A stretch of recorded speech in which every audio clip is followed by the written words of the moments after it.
Welcome to the podcast. We talk about all the things that are hidden in the shadows. This is Isaac, and on this bonus episode, I am joined by a longtime fan of the show and big-time Twitch streamer, Bryce. How you doing, man? Nice to be here, and a pleasure to get to talk to you in person.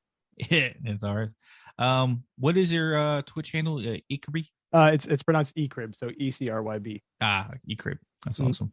Yeah. Wow. We started, I guess, how we met, or since you contacted us through the podcast, talking about how much a fan you are and stuff like that. And we send you some stickers, and you talk about you have a haunted mirror, and then we help you out with it. Yeah, that was an event and a half. Honestly, I think I started listening to you guys probably earlier this year when I started my new job at Amazon and all that. And the one thing that really stuck out to you guys is that you're so not personal, but the chemistry that you and Megan have and your conversations and your stories, it blends so beautifully in the podcast storytelling that you guys got me hooked on the very first episode that I listened to. That scary stories. Yeah. I can't remember. It's been almost 2 years ago. It was one of the I don't know. I think it was one of the scary stories that you guys had your podcast featured on another series where they just did a bunch of like horror podcasts that are featured everywhere. Oh yeah, I remember that. And it was a long time ago. Sending me back to memory lane, which like I think back to the old episodes that when we recorded, it was just like audio quality was so bad compared to what we have it at now.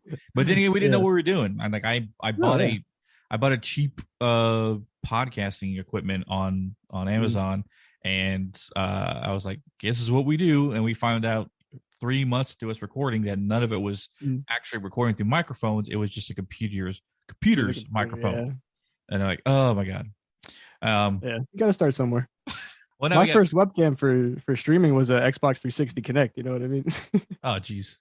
But what's interesting with you, I mean, you contacted us and stuff like that, but you have a lot of paranormal experiences on your own. Yeah. I didn't think I would. You know what I mean? You don't realize when something happens, and then later on in life you start realizing, at that young age you couldn't process it, and you experience similar things throughout your life, and then you realize all those events throughout my childhood kind of pushed me and like progressed me to opening my eye a little bit more. Yeah, and I remember the situation we helped you with a mirror is because you saw a child's handprint in the glass. And it is still there. Oh, geez. but the vibes are good here. Everything's good now. The only fact about living here is it's an apartment building, so you don't know what else is going on around me in the apartments next to me, below me, and all that. So, and from these situations of people we've helped in the past, apartments seem to be the catalyst for a lot of things, especially portal related. Also, you can't control what someone messes with above you or below you. Yeah, seriously. Yeah, that's why I want to get my own house soon, but we'll see. We'll get there. So one thing I want to start off with is how did you? I mean, granted, a lot of people got into Twitch streaming when it started happening, but how did you get into it to the point where you're at now? So, I feel like everybody around my age now. I'm 25 currently. I just turned 25 in August. Ever since I was a kid, maybe like I'm like 10 years old, I've always had a camera in my hand. So I was always like recording stuff, making little videos with my neighbors and my friends, and just messing around. And had a YouTube channel, a few thousand subs when I was younger. And then in high school, one of my friends was like, "Hey man, why don't you get into streaming?" And pretty much 10 years later, I'm still streaming on Twitch because there's no reason to stop. The thing that got me to press go live every time is the fact that if I could just give one person a smile, then I've done my job. And that's what keeps pushing me to just keep doing it and pushing content out and just being me, That's awesome. Yeah, I know the whole reason why we started podcasting was because of the pandemic, and me Megan had a little free time, but also because our weird conversations we would have at night, which fun fact, and no one really knows, our original thought for the podcast would have been called Pillow Talk, but that is very much sexual innuendos, so we kind of wanted that. Yeah. But no, we stuck with not your average conversation podcast, which most of our conversations never were. But that was like the foundings of the original podcast that led into Hidden in the Shadows. But what's your your sub count on your stream? On stream, I have about 60 subs because that's like subscribers, and then I'm around actually almost 4,000 followers on Twitch. Oh yeah, there's subs which people can pay for, then there's the followers. Kind Oh, okay. So it's like of yeah, like a monthly Patreon. subscription. Yeah. Yeah, pretty much. Oh, okay. So, what is a recent paranormal experience that you've encountered? There's a lot of, I'm not even going to say paranormal experiences. I would say spiritual experiences that obviously have occurred over the past year. And recently, lately, it's what you guys probably would just call as like a lot of synchronicities, that have been popping up, and they don't just happen for a reason. And I look at it and I process it and I think, and then I kind of talk to, I feel like my spirit guides, and they 100% just verify that it's not just coincidence. And that's something I've realized ever since I was a kid. Things happen for a reason, and nothing is a coincidence. Yeah, and I mean that's how I kind of I would say kind of lived my life by for a long time, but that's how I kind of adopted that to reason, because if I pay attention to everything that's happened before, I can see where it's led to everything now. I mean, I wrote down a little like list here. I could kind of go in a little timeline of experiences for you if you want. Oh yeah, yeah. So the thing that really opened my eye was when I first started listening to you guys, and you mentioned and recommended a YouTube video called "Find Your Spirit Guide Meditation." And oh yeah, I was just that oh yeah, I remember that. Yeah. Yeah, and I would highly recommend anybody just look that up on YouTube and give it a try, because Isaac and Megan helped me already with this. So then after I heard you guys mention this on your podcast, I went home. I went on to YouTube. It was a day after work. I was relaxing, and I threw it on this meditation, put in my AirPods, sat in my computer chair, and I just tried to meditate. I tried meditating with my roommate maybe a week or two earlier on the day, and I feel like I couldn't get the hang of it, or I just couldn't. And I threw on this meditation video that you recommended, and the lady that was talking walked me through it. And by the end of this video, I had tears running down my cheeks. So she was mentioning, go to your happy place, you're in a field, all this stuff. And the person that came to me right away was my grandfather. And I never met my grandfather. It's my dad's dad. He died before my older sister and I were born. So I never got to see him. I never got to hear his voice, all this stuff. And throughout my, when I was a kid, I would always look at pictures at him, and I would just stare, and I would just look at him because like I always wished I met him. And in the spirit guide meditation, he came to me, and we were at my grandmother's house. I'm literally getting tingles right now on my left side, just talking about it. And he said to me, he was like, I'm pretty sure it was like, "Hey kiddo," and I was just crying, just bursting, like it's you. It's nice, it's finally awesome to see you and talk to you. And but for the beginning part of this, we didn't talk. We were just throwing football in my grandmother's front yard, just smiling and just looking at each other and just throwing football. And by the end of this, the lady in the meditation video was saying, it's time to go. You'll see them soon. Say goodbye. And then it went from the front porch to the back porch. And as soon as she said that, he said, "I'll see you soon, kiddo." And that was the first time. That's the only thing he said to me. I never heard his voice or anything. And he said, "I'll see you soon, kiddo." And I opened my eyes from the meditation. I was just blown away because I felt like I talked to my grandfather. And after that, I was, sitting at home throughout the next week, just watching anime in my AirPods. As you do, you just watch anime and just relax and unwind from the day. And I thought I heard whistling, not in my ear, not from the anime, because I rewinded it. I'm like, I thought I heard a whistle. I took my AirPods out, kept listening. The whistling came from outside of my head. You know what I mean? And I'm like, that's weird. It sounds like my dad's whistle, because me and my dad growing up, we would always whistle, and just throughout the house, you would hear me and him whistling songs and stuff like that. I'm like, that sounds like my dad's whistle, but it's higher pitched. It's not his whistle. Skip forward. I go home. I ask my dad as I'm leaving the house. I say, "Dad, hey, did Grandpa ever whistle?" He's like, "Yeah, I actually learned to whistle from him. I would always try to out whistle him." And I was like, "Okay, that's interesting." He's like, "Why?" And I'm like, I think I talked to him. I think I heard it. I think I heard the whistle.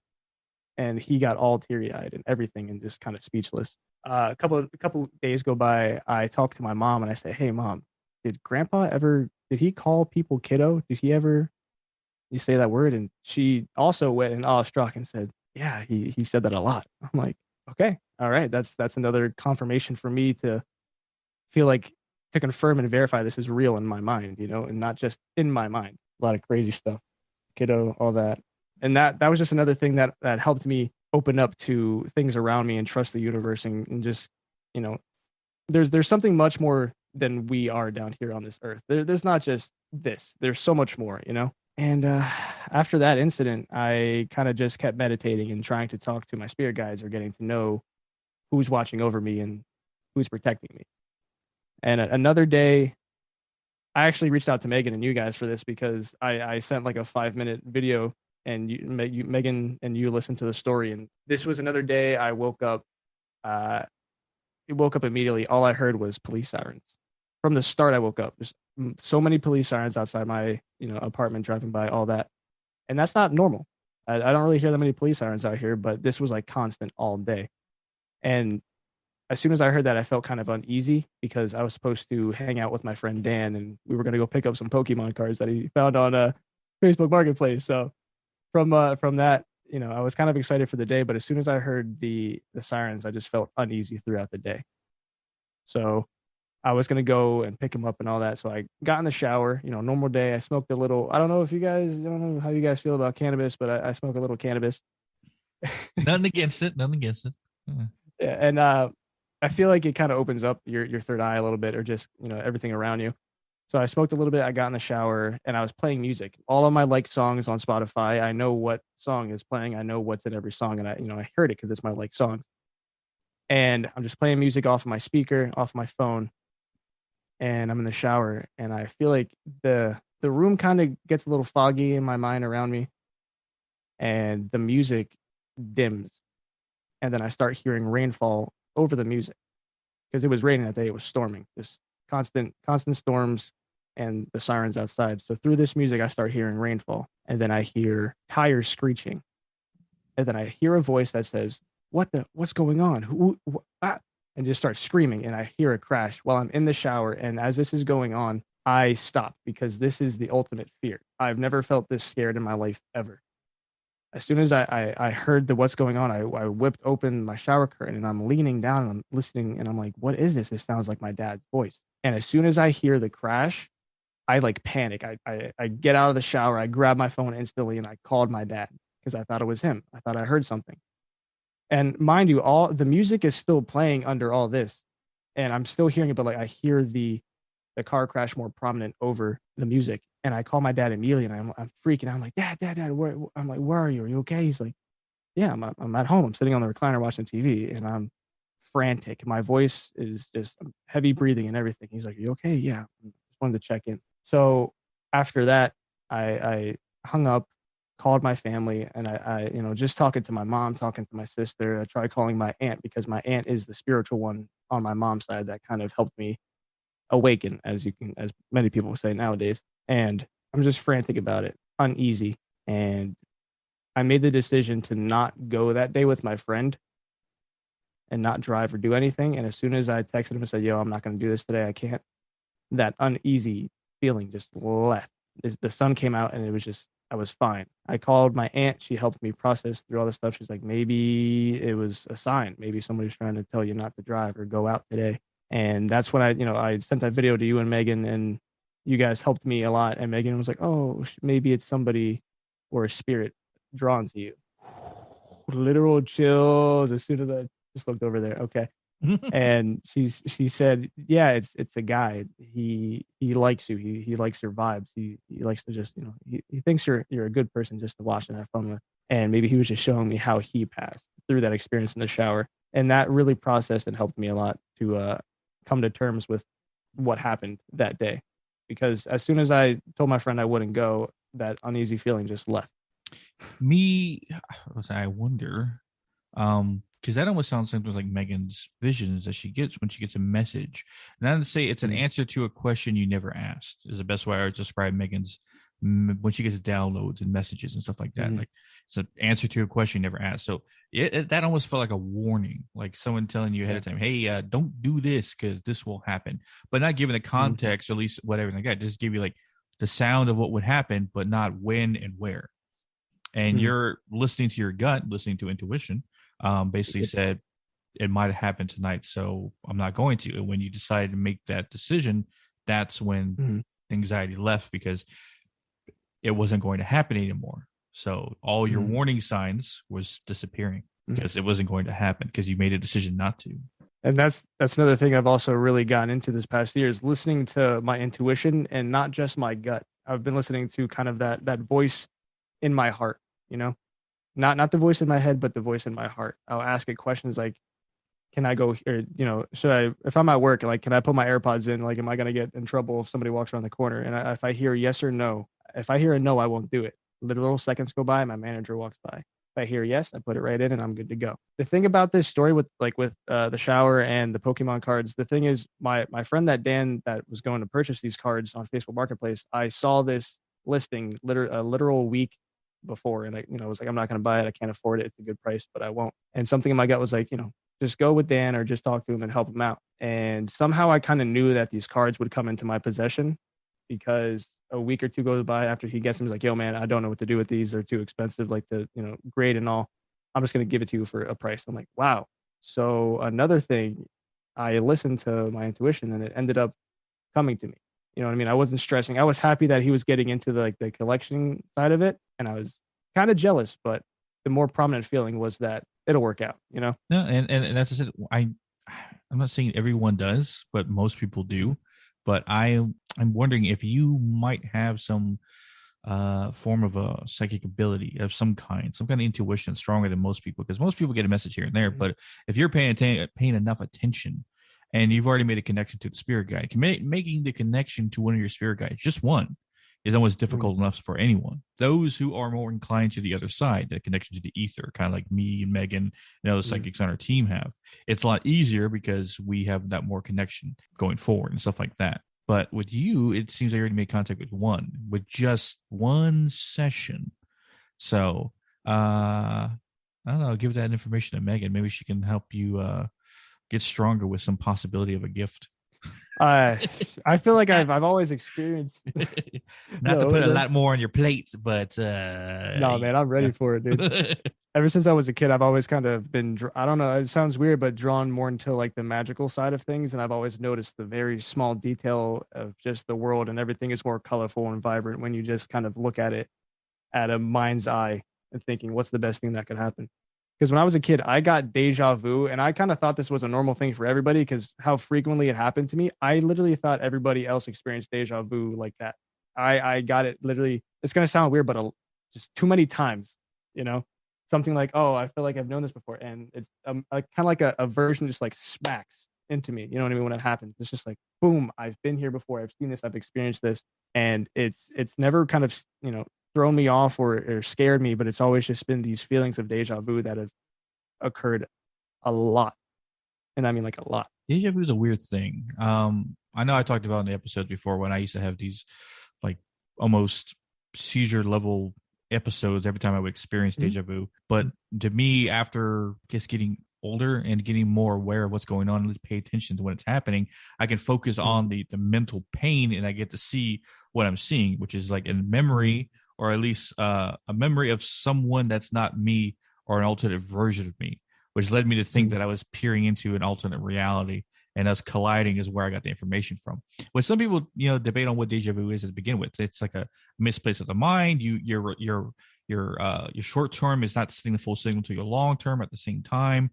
And that's where you get the effect that you've been doing this before, even though you haven't done it. Some people say it was like a past life memory that's happening over again, hence why it feels like it's deja vu. Not the time, but the situation is the same. Like you experienced the same thing in a previous life, almost the same exact way, enough for you to go, hadn't I been do this before? There's different things behind deja vu, which I think we had an episode on it, but we're still trying to figure out exactly what it is. But it's just something like in the past year alone that kind of helped me kind of journey so far is I was at like a Thanksgiving get together with my family, uncles, aunts, cousins, so many cousins at my grandmother's house. They passed away, and we still get there from time to time just to have like a family get together. And I heard a conversation with my aunt and my other cousin, and I heard them say the word deja vu. I immediately spun around and I said, "Did you guys just say deja vu?" And I told them about everything I've been kind of experiencing, and they're like, "Oh wow, I guess you are like like us," because my aunt, she always thought she was alone. She's like, I'm going to help you and your cousin along this awakening process because I always thought I was the weird one out or alone in this family. And it turns out my aunt told me this story from when she was a baby. She was born in Syria, and then they moved over from from Syria to America.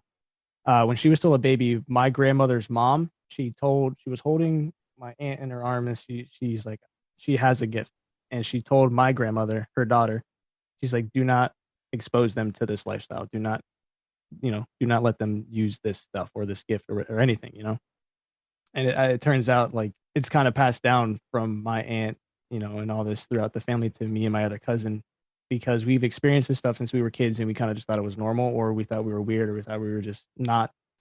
I always thought I wasn't normal growing up, and that was something that kind of confirmed it, because I've just been hearing stuff. I always heard my name a lot when nobody said it. I would hear breathing, especially one time. Oh, okay, this is a paranormal experience that I haven't told my cousin Joey. I'm sorry, do not listen to this. He just bought a house recently after he graduated, and this house was built in, I think, 1860, something like that. It's a nice house, but it's like a townhouse, and it's pretty old. So old that the basement is creepy as hell. First time I went over to his house, he was showing me around. I was walking up the steps, and he was about to walk into his bedroom, which is at the front. He's like, come in. Got to the top, and I heard just the loudest breath in my ear, and it didn't scare me, but I like jumped. I was like, he's like, you okay? I was like, and internally I'm thinking like, should I tell him? I'm not gonna say anything. But just the loudest breath right in my right ear that came out of nowhere, and it wasn't like of ill intent. It was just kind of like, I'm here and I can see you kind of breath, Jeez, man. Nothing's gotten that close to me in years, but then again, I can feel it coming before it does, so it's not fair for them. But I remember one time sitting on laying on a couch watching TV, and when we lived in Spring Branch, me and Megan, and I was just laying there, the lights on in this one entry room that no one else can get into. I'd laying there, I hear clearly behind me, like right next to my left ear, like a little girl go, Isaac, like real, like quite. I'd turn around, like I thought it was like one of her sisters, like trying to mess with me. Yeah. No one can get in this room without me seeing, because there's only one door to get in, and it's a very tiny room. Yeah. So I was just like, oh, okay, we're doing this now. Okay. I kind of want to get back into like maybe like another paranormal story. It was the mirror that you guys kind of helped me with.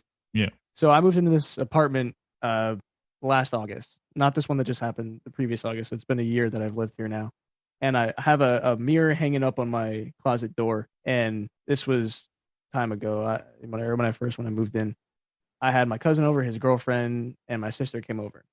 There was no kids. My sister has kids, but they weren't here. No child has been in this apartment. I noticed one night there's just a small handprint smudge right across like the middle of the mirror, and at first it kind of scared me because I filmed it and I messaged you guys and I showed you. I'm like, what do you think of this? And since then there was kind of like some, I don't know, like maybe some dark shadows in the corner of my room, or I might have just been in my head about it. But saging and just incense and all that's kind of helped clean it up, because that was just something that I've never experienced, and I was freaking out. I'm like, why is there a child's hand on this mirror? It just blew my mind, because there was no kids here. The mirror was clean before I brought it, and this handprint just pops up one night right before I go to bed. But it's all good now. There's the mirror is good. I don't get scared looking at the mirror anymore. I just want to stop you for a second. Don't freak out. But I just pulled something from your camera, from you. I got a little tingle too on my left side. It felt like it was going past me into. Yeah, I always try to warn people ahead of time that whatever is on your side can come here, whatever's on my side can go there, but also I can pull from the camera. So if someone was listening a moment ago, I don't know if you could hear what I did, but yeah, I just took something from dark from your place. Yeah, I appreciate that, because as soon as it happened, it got a lot like fluffier and lighter in here too. All right. I appreciate it. It wasn't that strong. If our avid listeners know, when I talk about smoke and sand, that was smoke. You're saying about the mirror? Yeah. After I kind of helped from you guys, the mirror hasn't felt any presence, or just kind of like more than just me in the reflection.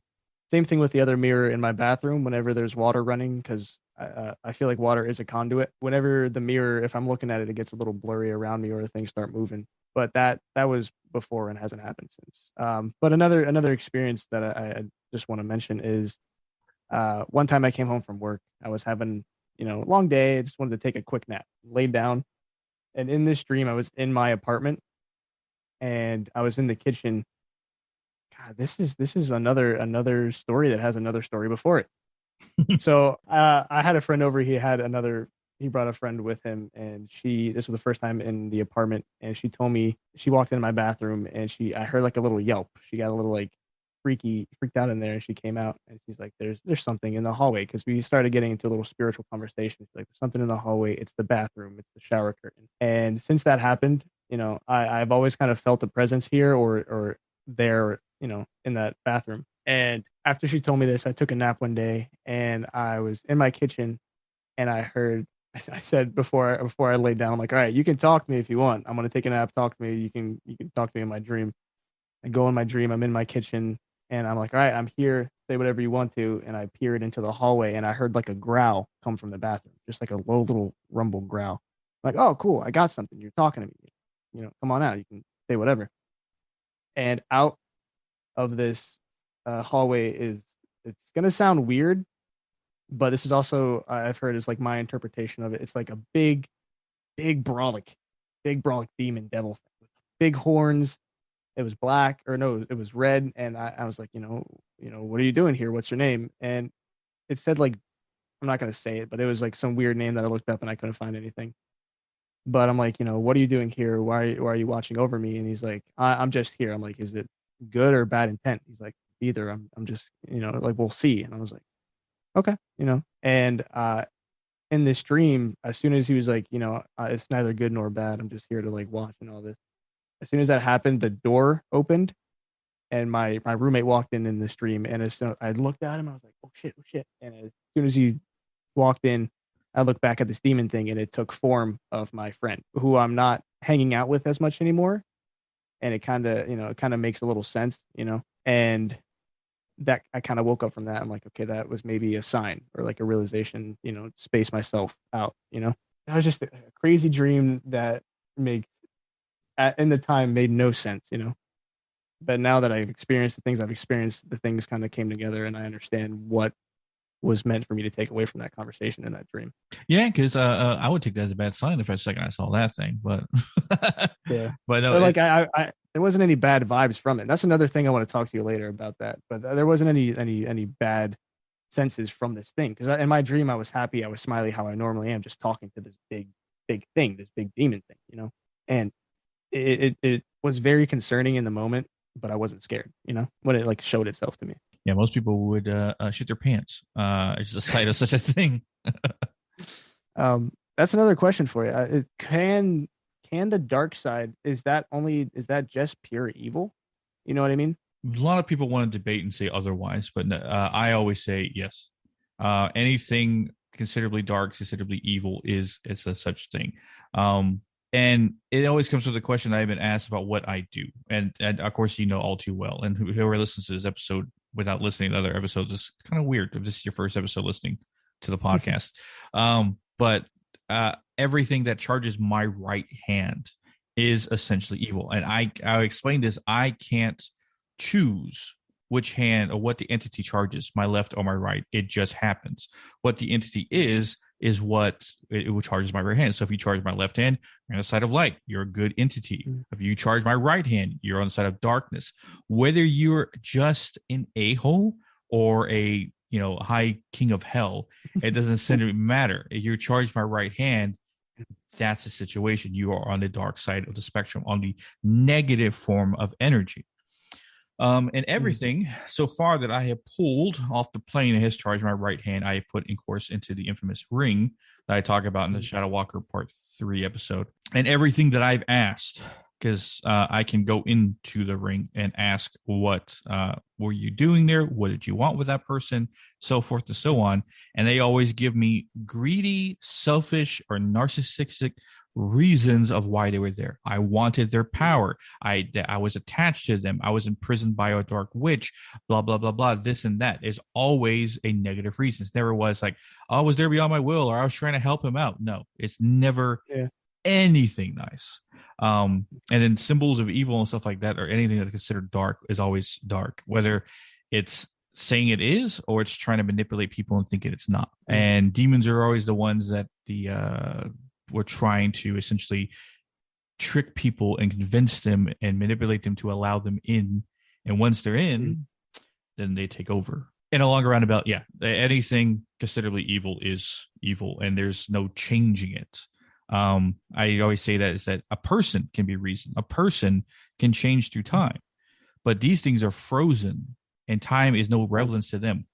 They're outside of time, so they are the way they are, and will be the way they are for existence. I like getting into like a conversation like this too, because it's there's like another thing you can take it a step further, that it was the archangels, or Satan started off as an angel. You know what I mean? He was made good from God, but then throughout his journey he betrayed God and was made into a demon, or became the devil, because of how the actions he's made as an angel, and was cast out of heaven. So just like a theoretical possibilities, you don't think there could be some sort of demon or some sort of evil force that is made evil but can't make the transition to a light kind of style, you know what I mean, and to heaven? Here's a concept that, and I'm no longer Christian, and I don't look at anything from a Christian point of view anymore. But when you look at demons at a point of view of Christianity, that's how you would see it, as fallen angels came down. And that's really not the whole story.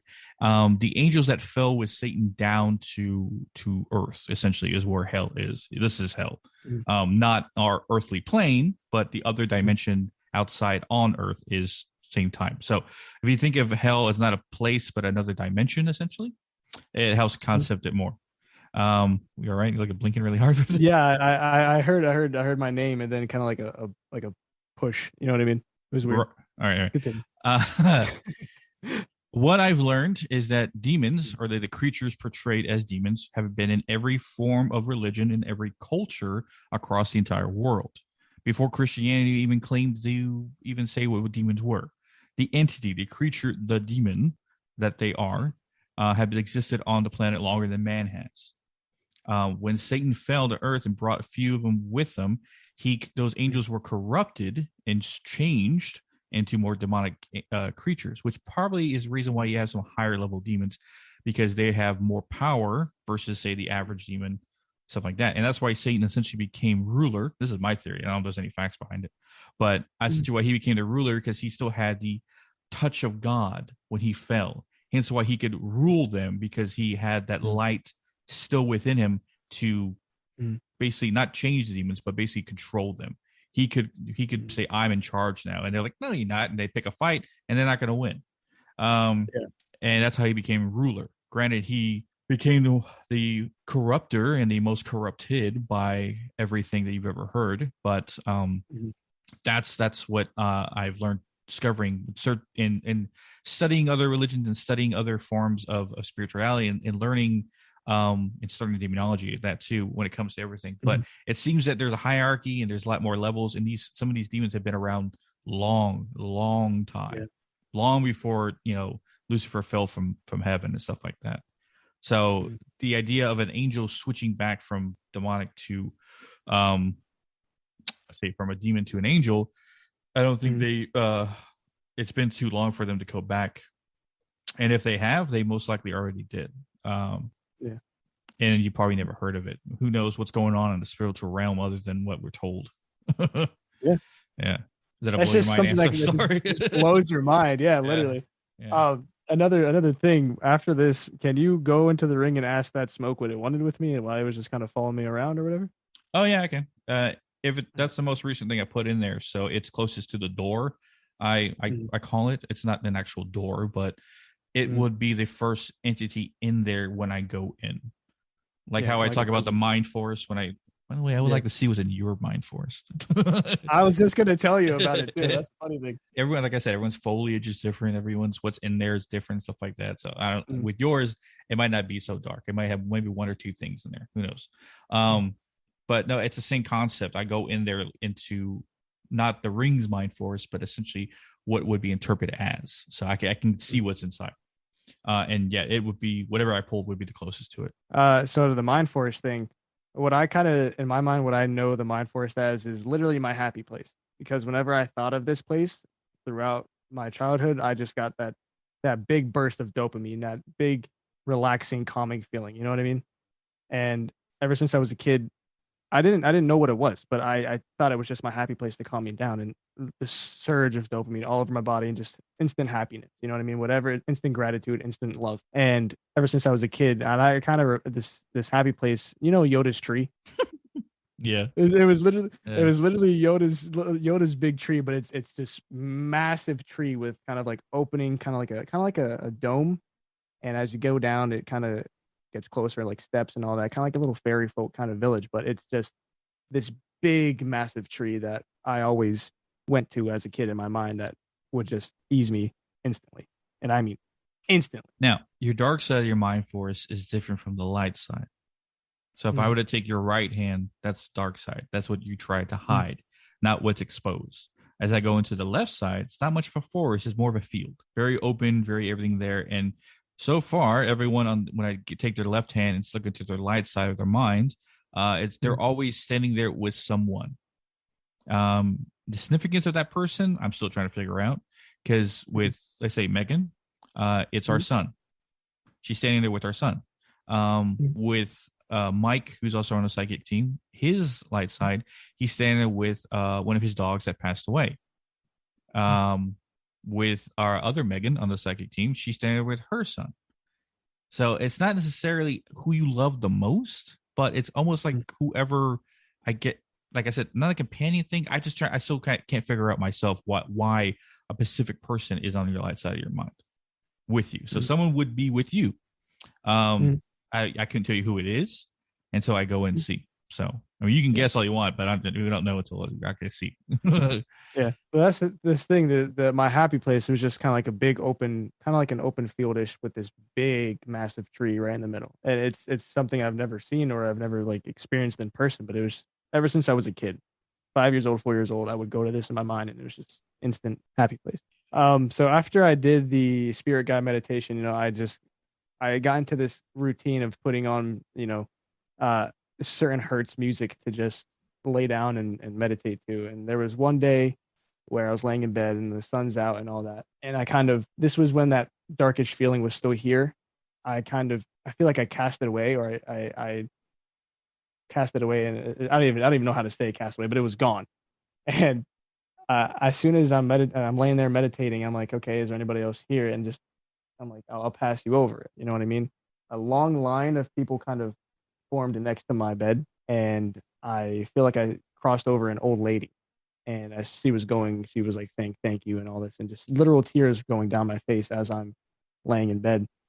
And so many things. I feel like I have like a connection where I can talk to people's souls, because there was a few times where I'm laying in bed with, lucky lady, and my head is touching their head, and I'm talking to them, and I'm asking them questions. I'm like, is this, I'm actually talking to you? Make your finger twitch. And we're laying there, nothing's going on. Their finger twitches. I'm like, okay, now twitch your leg. Then their leg twitches, and crazy things like that.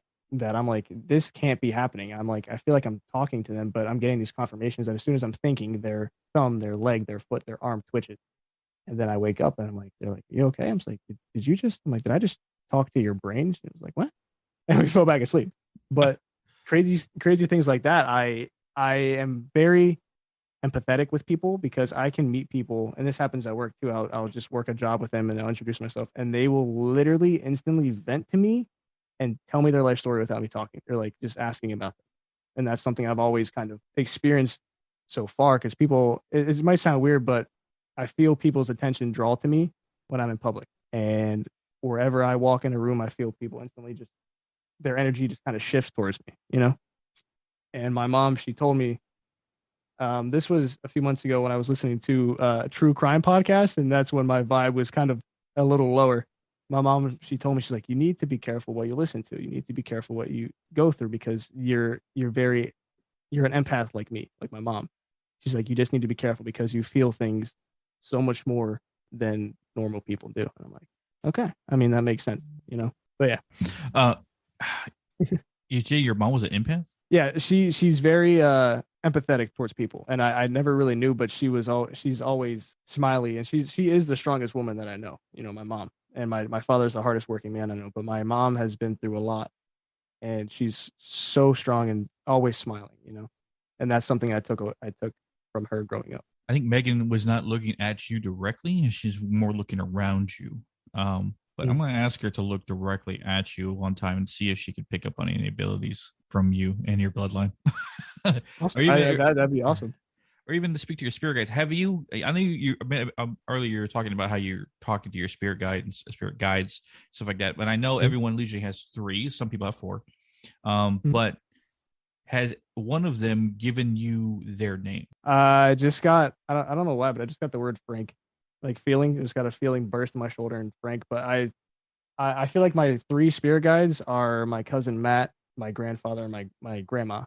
But I'm not 100% sure because it's just like those similar feelings that I get, By practice and by experience, I'm not saying this is 100%, but majority of the time, your family members are not your spirit guides. Their spirit guides are spirits from different time periods that are there to guide you to your spiritual things. And most of the time, they're not family members. I'm not saying yours aren't. I'm just saying majority of people, even including me, Megan and Mike and other Megan, they have no family ties to us whatsoever. I've talked about mine about Azul, Ojin, and of course the cowboy who yet to give me his name. But of course Azul, the Aztec warrior, Jaguar warrior from of course the early 300 AD, and goes Ojin, the Northman from of course the early 1000 AD, the century of the age of Ragnar and stuff like that. And of course, the cowboy from the West, 1800s and stuff like that. These 3 guys from 3 different time periods, from 3 parts of the world, no relation to me whatsoever. Never once had a family, including Megan. Megan's, of course, a Native American, a gypsy, and I forgot the other woman is she's Romanian as well. And then, of course, Mike's, so far, the 2 that he's met is a surfer dude and, of course, another cowboy from the West. And then Megan's, most recently, she has a female, a cowgirl, you could say, who gave her full name, not just her first name, her full name, which I've never had a spirit guide say that to. She says that her name is hey, how you doing there, Dahl? I'm Maddie Bale. Right? She has that kind of voice. She looks like Annie Oakley. Is the best way I describe how she looks like. But most of the time, it's not a family member. A majority of the time, at least that's what we were always told. And from our experience, it seems to be the answer, or at least the correct thing. I think one time I remember asking for a name, and they said it, and I remember looking it up, and I just I thought it would be something, and I didn't find anything online. But I completely forgot it because it's been over a few months since I've asked, what is your name? But there's been so many times at work where I've gotten continuous confirmations from my spirit guide that is not just in my mind. There's a recent story right now that I can mention that I mentioned to a few friends that also blew their mind. So I work at an Amazon warehouse and I pick. So I just push around a cart and I have a scanner. That's pretty much it. An item comes up and it tells me what to pick, and it's just at random. And it's just any random. Like I'll go from food to clothes to shoes to books and all that stuff. Anything. One time I'm working, I'm just walking around doing my thing, I'm scanning. And this is pretty recent because I took 2 pictures of this because it just blew my mind. I needed to take pictures, so I had proof. While I'm at work, I always see dragonflies following me around, and dragonflies will hover right above my car and literally follow me around the parking lot to a new parking spot. And then they'll follow me in, they'll walk around. Non-stop dragonflies lately. Non-stop. I'll see them everywhere. Especially in Florida that I just went on vacation with my girlfriend. Instant dragonflies as soon as I landed. But I was at work, and before this, I was walking around. I don't know if you know Moon Knight from Marvel Comics. You're talking to a big comic book nerd. Of course I do. So I'm thinking in my mind, I'm like, okay, I kind of, what if I made like a comic book character? I'm like, I love werewolves, and I love the moon. So what about, Moon Wolf? I'm just thinking that. And as soon as I'm thinking this, a big urge of just kind of like bad vibes and depression kind of kicked in because I walk around for 10 hours. Like I walk many miles throughout the week, literally from Philly to back. That's what it kind of adds up to. And you're just in your head, you're alone, just thinking. And as soon as I am in this bad vibe, I go, stop. I haven't done this in a while. Just, I look up and I'm like, thank you, spirit guides, for watching over me, protecting me, and all this stuff. And as soon as I look back down, the next item that I need to grab is a bracelet with a little amulet that has a picture of a wolf howling in front of the moon. And I'm like, no effing way this just happened. I literally was thinking of Moon Wolf right before this happened, 10 minutes earlier. And as soon as I say thank you and protect me, I look back down and it's just a picture of a bracelet with a moon and a wolf. I'm like, okay, there's no way this. Oh, actually, I kind of knew, but like blew my mind. And I said, all right. I look back up. I'm like, as soon as I scan it, I look back. I'm like, so is that you guys following me around as dragonflies and protecting me? And the next thing I look right down after that bracelet is a child's book about dragonflies. And I said, oh, hell yeah. And I was like, all happy, like instant vibe pickup. And that to me was instant confirmation that they are watching over me and they are protecting me and they are listening to me, because it's just random items at a time. You know what I mean? It's just a bracelet with a moon and a wolf right in front of it. And right after that, a book about dragonflies. As soon as I'm thinking and asking these questions, you know what I mean? Instant verification to me. Something if you want to try, this is what I do when I want to have a conversation with my three spirit guides. Well, two, because the cowboy doesn't talk yet. He just kind of sits there and looks depressed all the time. He'll talk to me when he's ready. But Ojin and Azul and the cowboy, we sit around essentially a campfire in my mind forest that I created, which is more of an open field versus a forest, kind of like the plains of the big plains, the Great Plains of North America and stuff like that. That kind of area, just open field and stuff like that, short grass and stuff like that. But we sit around a fire on logs. And essentially, we discuss everything and anything from what I need to do, from things I experience, from new information, all that stuff, war plans of the future and such.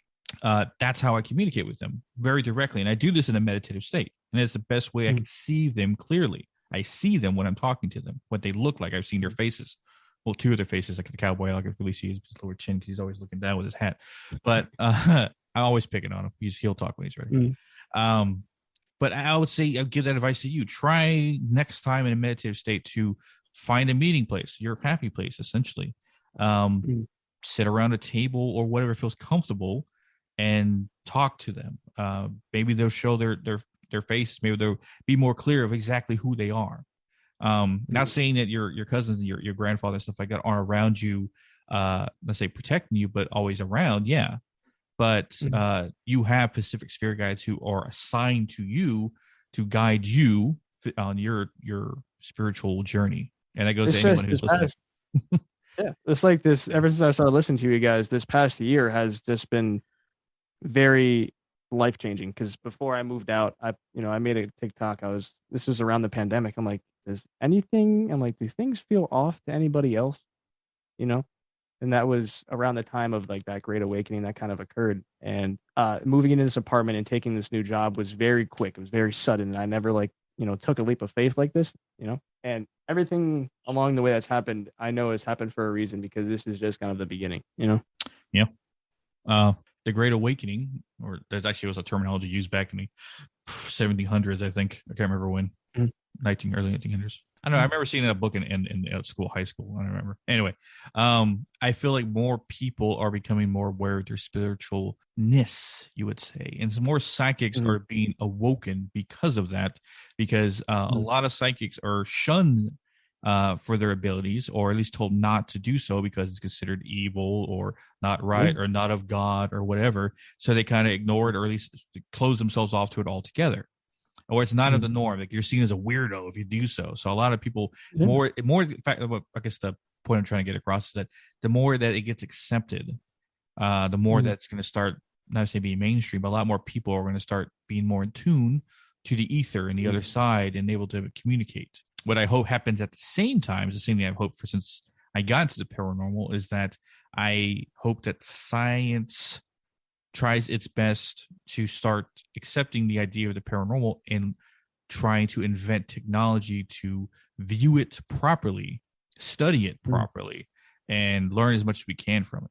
To be accepted as any other form of science. That's what my hope is, because I study enough science stuff as much as I do the paranormal at the same time, and try to collab it at the same and get the idea of energy that's yet to be measured is what I think spirits are made of. Yeah, and just like another thing I've heard from you guys have talked about Dolores Cannon, and how you guys, or she might have said that one of the last stages throughout this past, or your multiple lives journey, is that towards the end of it, the last power you get is energy manipulation, like you've mentioned before.